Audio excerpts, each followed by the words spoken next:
quando está ocorrendo um acidente, independentemente de você estar certo ou errado, você tem que parar e prestar socorro à vítima.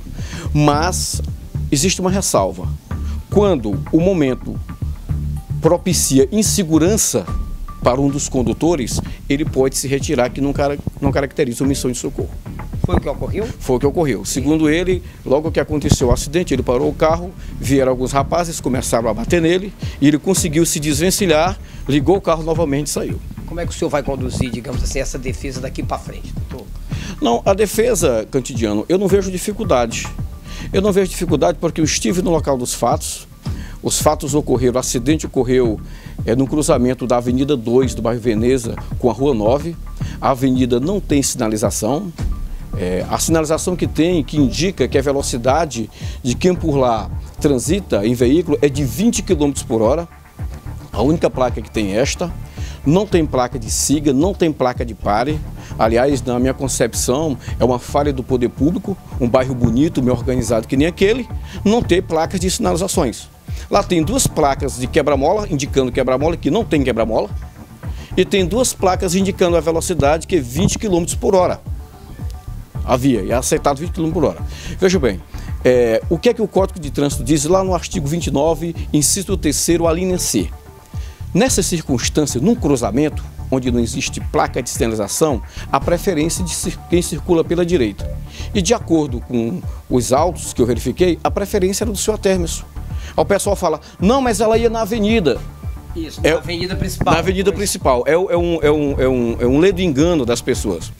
O fato de ser uma avenida mais larga, o fato dessa avenida ser mais transitada por veículos, não significa dizer que ela tem a preferência, quando não tem sinalização.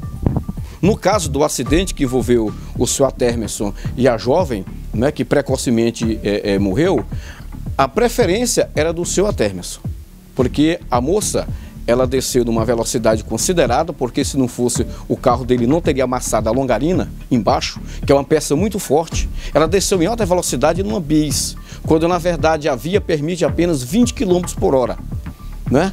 E ele vinha à direita dela. Ela teria que parar e deixar que o seu Atérmisso passasse, para depois ela prosseguir a viagem. Mas pelos danos que foi constatado no veículo, ela vinha muito alta, ela vinha em alta velocidade. O seu Atérmisso vinha da casa dele, segundo ele ia visitar a mãe dele. O seu Atérmisso é habilitado. Eu não sei se a moça tinha habilitação, é muito jovem, talvez tenha, talvez não, né? Mas eu sou até capaz de imaginar que ela não tinha habilitação, desceu em alta velocidade, não respeitou a regra do Código de Trânsito, que num cruzamento onde não tem sinalização, a preferência de que vem pela direita, a preferência era do seu Atérmisso. Ele vindo em alta velocidade? Lá não tem marca de frenagem, Cantidiano. E para fazer uma curva fechada, que nem aquela da rua, que eu fui lá, para ele fazer uma curva fechada daquela ali, se ele tivesse embriagado, ele teria avançado ou teria batido numa casa lá na frente, né? Não se pode afirmar isso, que ele vinha em alta velocidade, assim como não pode se afirmar que ele vinha embriagado. Por quê? Porque é muito simples.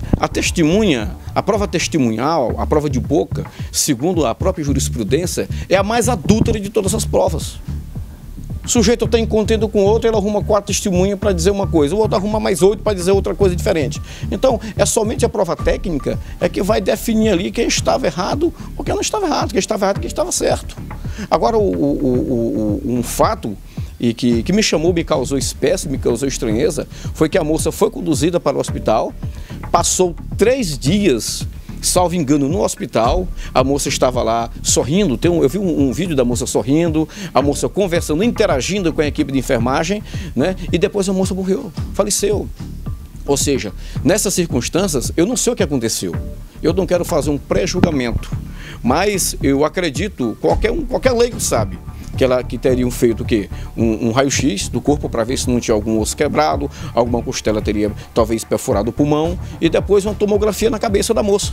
Com a tomografia ou raio-x, iria se identificar se foi lesionado, se houve algum trauma no cérebro da moça.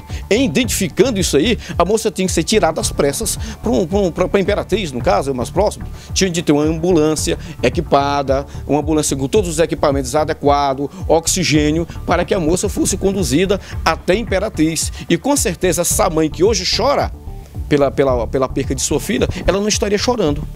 A filha estaria lesionada, não é? E talvez existiam algumas lesões que iam permanecer um pouco, né, com o tempo, mas a mãe não estaria chorando. Né? Então eu vejo, não estou aqui excusando responsabilidade de A e de B. Eu não estou fazendo um pré-julgamento. O que me causa espécie, repito, é que esta moça passou 3 dias no hospital, chegou falando, conversando, sorrindo e 3 dias depois morre. Eu não tenho ciência se foi feita uma tomografia, se alguém olhou, olha, essa moça aqui, ela bateu com a cabeça, formou um coágulo, tem que ser submetida a uma cirurgia urgente. Eu não tenho notícia que isso aconteceu. Muito pelo contrário, eu ouvi a mãe dela desesperada, numa matéria na rede social, e que disse que, segundo a mãe dela, houve um descaso por parte da equipe médica, né? E hoje em dia ninguém pode desacreditar nisto, né? Que acontece, não é verdade? Penso eu, com toda humildade, com toda serenidade, se esta moça tivesse recebido os cuidados médicos adequados, hoje a mãe não estaria chorando por ela. O poder público falhou, né? Por que falhou? Por 2 situações. Primeiro, que a avenida não é sinalizada.